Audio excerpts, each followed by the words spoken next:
Hello, it is I, that one mug, coach of the Sunny Side Suicunes, and I'm here for a short period of time to talk to you about some feedback that I've received, to fix up some quality of the last video, and just kind of give you a quick rundown, TLDR of the last video if you don't have 40 minutes to spare, as well as showcase some adjustments, some team changes that I've made, my reasonings behind it, and just kind of talk about my overall synergies and my reasoning for drafting. I rambled a lot in the last video, and while it did showcase why I drafted Pokemon, I think it was good for hype and all that kind of nonsense. I do believe that I missed the mark at some points, and so I'm going to make this video short and brief to kind of just, for those who want to just see the Pokemon and my reasonings why, but don't want to get into the whole fluff of it, you know, the deeper thoughts. So this should be a very short video. I'm just going to quickly talk about the Pokemon, some feedback that I received, to start some beef, an announcement at the end of the video, as well as to show the 2 replacements that I've made. One of which I am very sad to, a Pokemon that I'm really sad to have replaced, but another Pokemon I think it was very vital to replace, and we'll get to that as we can. But first and foremost, I want to show you that the scuff has been cleaned up a little bit from the last time. The same slideshow as before, but a bit cleaner. Some pictures a bit high resolute. Soaring Flying now has his logo in all of its glory without its white blob in the way. My logo has been updated thanks to my wonderful partner. And yeah, we'll get right into it. First and foremost, I want to show you, talked about Kong. I think this Pokemon's amazing. I really think, I think this Pokemon comes to every single match I will ever go to. I mean, he can win games on his own if the opponent does not respect him. Curesalt, or whatever it's called, I knew the name a moment ago, but I think this is my 50th time trying to record this video. And for better or worse, I'm going to post whatever happens now. And if I sound a bit angry, I'm not angry at you guys. I love you. I love you more than your parents do. But understand, we all have to make hard decisions. And this hard decision of mine, it's my burden to bear. Jokes aside, I love Kong. I love Soul Cure. I love the fact that he has Recover, he can stall out games, he can hit hard, he can use Earthquake, has lots of coverage, he has both Ice Punch, Fire Punch, I can't remember if he gets Thunder Punch, he has Steel Fighting moves, he has Body Press. No one needs to tell you about Iron Defense, Body Press. I think if the opponent doesn't respect Kong on a switch in, I think Kong can literally just get free kills, free chip, free whatever. And it does not matter that he is slower. This Pokemon is absolutely terrifying. Living hits left and right, especially if he gets specially invested. Oh, for some bulk. No, I love Kong. I'm super excited to use him. Next Pokemon is still Mama Nyx. Actually looking more into it. I find interesting, there's such thing as like 4-move syndrome, where a Pokemon has so many moves that they want to run, or they need to run, to make it either work or to try to do a bit of everything because it can. Cresselia both has 4-move syndrome and doesn't, in the sense that you almost know that it's always going to be running Moonlight, probably Calm Mind, Stored Powers in there somewhere, leaving you with only one real move to go afterwards. Do you go Thunder Wave for a bit of support and utility? Do you go Moon Blast to hit really hard with a Fairy type move? But it also has some really nice coverage. It has a Bolt Beam. It has Energy Ball. I think this Pokemon has a lot of good coverage and has a lot of utility. Get some special, some combines going up, and that 75 special attack starts doing something. After 2 or 3 boosts, and with 2 or 3 boosts, Stored Power is one-shotting a lot of your Pokemon, or doing 70 on a bad day, right? I think this Pokemon can do a lot, and the fact that it is so bulky allows it to live a lot of hits. And that's kind of the theme that I wanted to talk about. That is the theme that I was kind of going with this team. I want Pokemon that can live hits, that can absorb damage, and with everyone else trying to go high on speed, high on damage, and pressure and offense, and they want this hyper tempo gameplay where the games, if it lasts 20 minutes, that's considered a long 20 turns. A 20 turn game for them is a slower paced game for them. Like they want to just run, and in Magic the Gathering terms, they are basically, everyone's trying to play like as a mono red or red white, and they're just trying to just burst you out or swarm you down. You know, get that one Pokemon, 2 or 3 Pokemon, and just outrun you and outgun you. I want to take a different approach. I came into this league, I'm like, look, I feel almost kind of like an imposter. I feel like everyone has, you know, their identity, or they know what they like, and they, you know, they can run and gun. I feel like I'm still kind of new. I don't know anyone here, and you know, I'm going to be basically seen as a question mark ping of like, am I going to be good? Can I make up to it? Do I deserve my spot in the higher tier? And so I wanted to do something that's more my speed. I briefly mentioned it before, but I'm a control player. I love playing as a tank. I love just making everything slow down to a crawl, and that's what I wanted my draft to be. By design, every Pokemon, especially coming into Tinkerbell, the Sylveon. Yes, my Pokemon can hit hard under the right circumstances, but that's not what they're designed to do. That's not my goal with these Pokemon. I want them to come down and take hits and slowly whittle you away. And with this next Pokemon that once was Bombardier, Archimedes the Bombardier, and this Pokemon I'm completely gutted about having to replace, but I think it is for the best. Unironically, though, I am replacing with a Pokemon that is barely used as its own. It's like in the same tier as Bombardier, but I think it fits the theme of just taking hits and whittling it down much better, and I like to introduce you guys to Storm Y, the Altaria. With the abilities of Natural Cure and Cloud 9, like before, it still has pretty middling stats on the offensive side and the speed, but it can take hits with 90 defense and 105 special defense. Some things that I quickly looked into before this video was some stat spreads, the move. It does get a lot of coverage. And one cool thing about Altaria is that it has a lot of modes of play. It has phasing in Roar and Haze. It has the ability to absorb hits. It has and in a more set up style where it has Cotton Guard, where it raises its defense by 3 stages. So I can go max HP, max special defense, for example, to be very specially bulky, go Cotton Guard, and now I'm also very physically bulky. It has Roost, for longevity. It gets Will-O-Wisp, so I can whittle away some the opposing players' physically offensive Pokemon. And it also just gets a lot of over a wide array of coverage, specially and physically. It also gets Dragon Dance, and while its 70 attack is, like, once again with all the rest of my Pokemon, is nothing great. Because it can live a hit or two, if I get 2 or 3 Dragon Dances up, and because it has Roost, you can go Earthquake, Dragon Claw, it has other modes of transport, and I think if anyone sees Altaria, they're never going to know what to expect. And I think that's really cool. And the best part about Altaria is that it fixes up a weakness of mine. It gets Defog. So it can come in with heavy-duty boots, it can use Defog, it can burn you with Will-O-Wisp, it can heal up with Roost, and then use Roar, Haze, or an offensive move to pressure you out of a Soapute.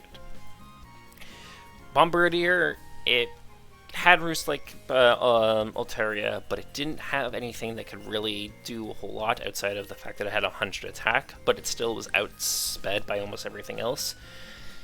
So I felt like shoring up my hazard weakness was more important than the fact that it could hit hard with a Stone Edge, especially because that's not really my game plan. And I tried making some mock teams with Bombardier, and most of the time the Pokemon just had knockoff Parting Shot, Roost, and Protect or Stealth Rock or of that sort. And I'm not really using the Pokemon as its kind of, I'm not using its strengths, really, offensively. But with Altaria here, I have the ability to go more tanky, go more wide in diversity, and I can fix my biggest glaring issue in hazards. It has Defog, and I don't have to rely entirely on Court Change, especially because if someone put up rocks on me before, I Court Change it, and then they put rocks on me again, now what? Or if I wanted to ever play rocks myself, or play with hazards myself, I could never then bring Court Change for the most part, because then I am doomed myself, and it makes it very hard. So with Altaria and the other pick I picked up, it lets me play with hazards much more carelessly, let's call it. And it also causes the opponent to be much more mindful of, okay, am I going to get court changed, or is all the hazards going to be blown away? I'm going to speedrun these next few Pokemon. Lilligant is a Pokemon that I still think people are sleeping on. Yes, it's 30 points, it has no coverage, but it still has Quiver Dance. It still can live a hit or two, depending on the Pokemon. It has 110 special attack, 90 speed. I mean, because my team is so slow, no one is going to be really all that speed invested. And if I get a Quiver Dance up, even if without much speed investment, I could still be outrunning most people because they're not prepared for it. And if you do prepare for it, what if I don't bring Lilligant? What if I have different plans? It has Stun Spore. It has other ways of playing. It just doesn't have a lot of coverage, and so I think, people are really sleeping on Liliana, and it's 30 points. I think that's the best part of it. Because I went so cheap on Liliana, and it gives me so much value, I want to bring it into every game almost. It lets me go very, very big with Cinderace, Burb on the Cinderace. I'm super happy with this pick. I am not a very big Cinderace fan. I'm actually not a big fan of any of the starters outside of maybe Rillaboom. I do like Rillaboom quite a bit. But Cinderace, I think, it still is the bread and butter of the team. It fixes, you can't just try to whittle me down or use Toxic to, you can't really play into me the same way I can play into you because I have Cinderace. And while I am prepared to go full defense, an offensive team may not be able to adjust the same way I can. And that is one mode of utility that I have, and I think Cinderace is way too vital for this team. Trust me, if I had any other way, I might get rid of Bourbon as much, because I'm not a big fan of Cinderace, but I think it's too perfect for the team. And then Tinglu, honest to God, hand on heart, the more I look into Tinglu, the less I like it. It's weird, right? Like, you see it has amazing stats. It has, it has a decent move pool. I don't know. It's maybe I have to see it. Like, don't get me wrong. When I faced against it in a prior league, I hated fighting it. But I don't know. I think it is kind of almost a redundancy on my team. But I can't wait to prove myself wrong. I just, again, I looked to see that as a challenge. I am excited to see what I can do with it. And most importantly, because I have it, no one else does. And I think that's the biggest value about having Tinglu, is because I have it, no one else does. And I don't have to ever worry about fighting this thing. I have some beef to start. So, Soaring and Alakazam's, they basically were shocked that I did not get, or more so Soaring, that I did not get rid of Beelzebult on the free agency trade. And I just want to say, how dare you? This Pokemon is, honest to God, one of my favorite pickups of this entire draft. It could be 200 points, I would still probably find a reason to pick it. I am so happy to get this Pokemon. At first, maybe not so much, but the more I look into it, the more value I see into it. If you hit me with a move and I live, I can Thunderbolt you, and you're just taking so much damage without any kind of investment.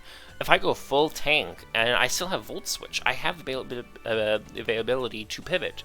If I put some off attack EVs into it, I can use Sucker Punch to try to outgun you. I love Beelzebult. It can Thunder Wave, it can slow you down, it can take hits with Slack Off, and it has some decent moves. I absolutely am a huge Beelzebult fan.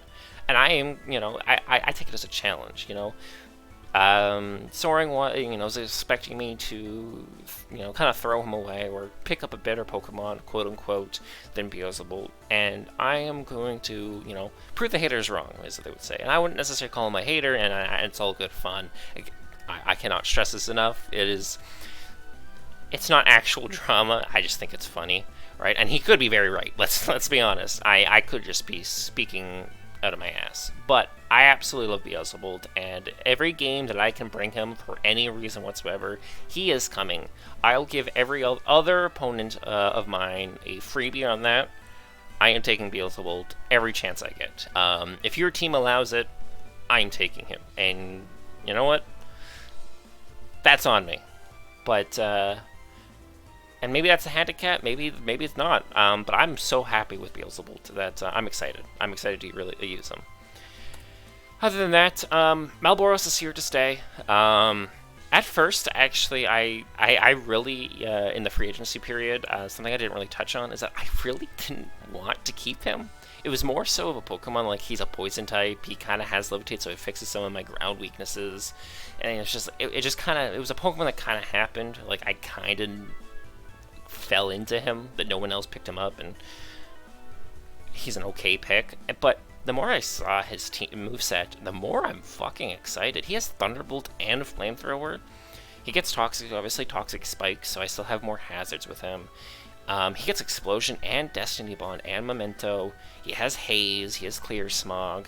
So he has the ability to do a lot, right? And he can live hits, you know, I can go full HP, full special defense, and now I'm taking hits from both sides. 65 HP is still lackluster, don't get me wrong, but I can hit both physically and specially. You don't really know what's coming from you, and he also gets Will-O-Wisp.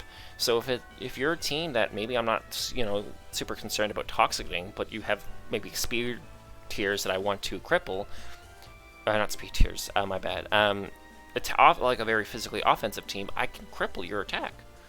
So I'm super happy about Weezing. I'm much happier now than I was prior, and I'm super excited to use it. This next pick, and replacing Articuno, S-Death the Articuno, is Fuji the Carkol. With the abilities of Steam Edge and Flame Body and Flash Fire, for 30 points, basically dropping down 20 points from Articuno, and then with the spare 10 points I had prior, let me pick up Altaria for Bombardier earlier. This is a not fully evolved Pokemon that literally does it all. It has 90 defense, 80 HP, 70 defense as a middle evolution. I pop an Eviolite on this Pokemon. It gets 450 defense with invested. 450 defense. It gets Body Press.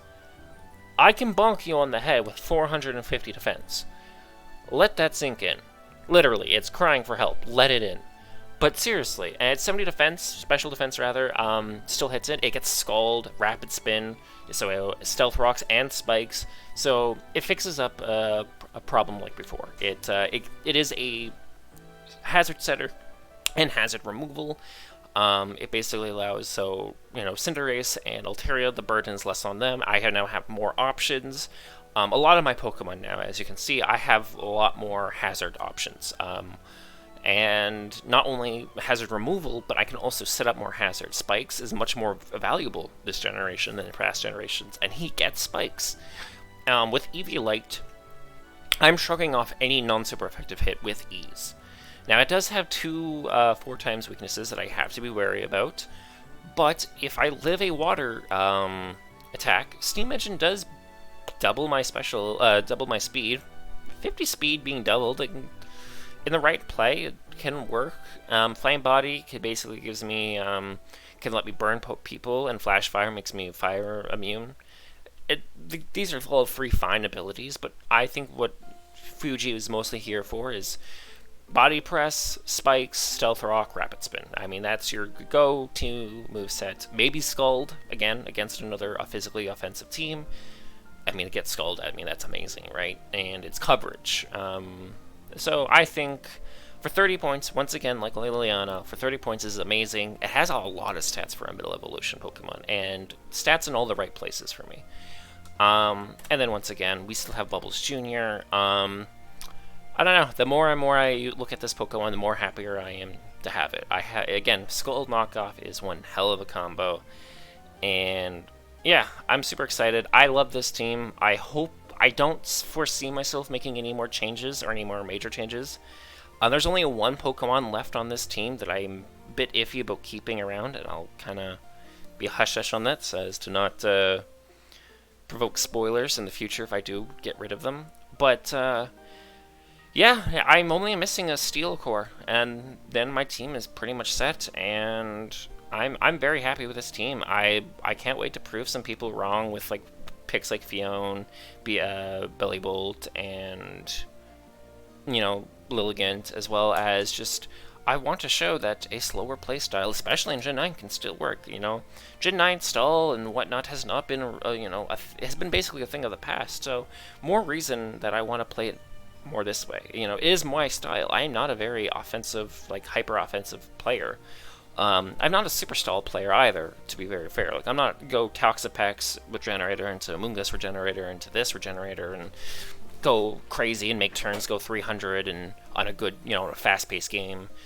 But I like, the ability of being able to take hits, 2, 3, 4 hits at a time, and then slowly and sometimes even heavily dish out damage.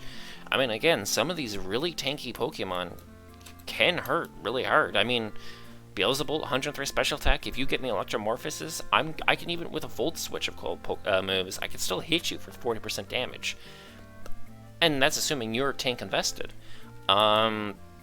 Good Horse here has 110 attack with Earthquake, Stone Edge. It still can do a lot of damage, especially